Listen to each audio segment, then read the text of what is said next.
According to the Federal Communication Commission, 8 people are killed and 1,161 are injured daily in incidents reported as distraction-affected crashes in the United States. A study conducted in 2015 showed that the most common age in which this distracted driving occurs is between the ages of 16 to 24 years old. I, in my life, have always found statistics like this to be really fascinating for some reason. I think the lack of patience that teenagers and young adults our age have is quite fascinating. Having had dear friends to me be directly affected by tragedies involving a distracted driver, I felt it necessary to bring more light to this subject today. Distracted driving can be somewhat of a pandemic in our nation today, and it definitely needs to be cured. And because of these things, I've decided to show you some ways that we can help solve this problem in our nation. I think one of the saddest parts about this whole topic of distracted driving seems to be how many of us don't really realize that there is a problem. We all think that we can just go on our merry way and do whatever we want and no one will be affected. However, that is not the case. The truth is that we are all affected in some way or another, whether it's us or the other people around us. There are many ways that it can affect us all, and what seems like a short couple of seconds to just answer a quick text or a Snapchat can be deadly. I remember in high school, all the statistics that they would tell us about like people dying or being injured in crashes and things involving a distracted driver. I always thought they were ridiculous and that things like that didn't really happen in real life. I thought that I would never put myself in a position to do that because I was too smart for that. But that all changed one day when I was 16. I'd had my license for a couple of months and I was driving one of my friends and her boyfriend around town, and we were literally 30 feet away from her house. But I was texting a boy that I liked at the time, and I thought that he was more important than looking at the 30 feet in front of us to get to the house. And I only looked up when I heard her scream, and I looked up and I saw the curb in front of us, and I swerved as fast as I could. And fortunately, no one was hurt and nothing happened, but I definitely learned my lesson that day. According to an article in USA Today, teens who choose to text and drive are more likely to engage in more reckless decisions in the rest of their lives. The more reckless they are in driving, the more reckless they are with everything else.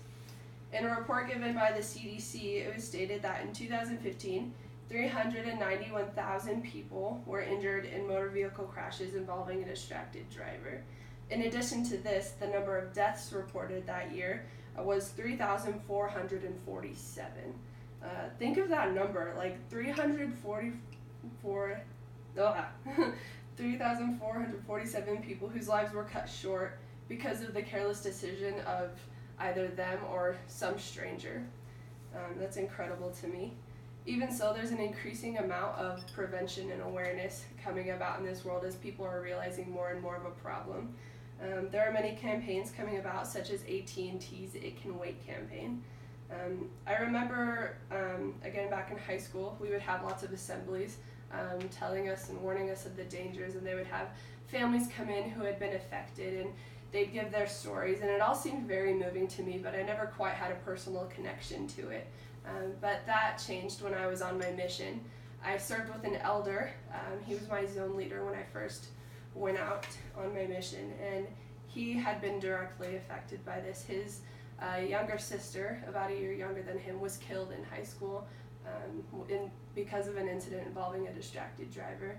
And he would tell us this story often to show us of dangers in the world. He'd tell us at zone meetings and conferences that he and his family would be the one to go around to those assemblies, telling people that it could be their sister that happened to.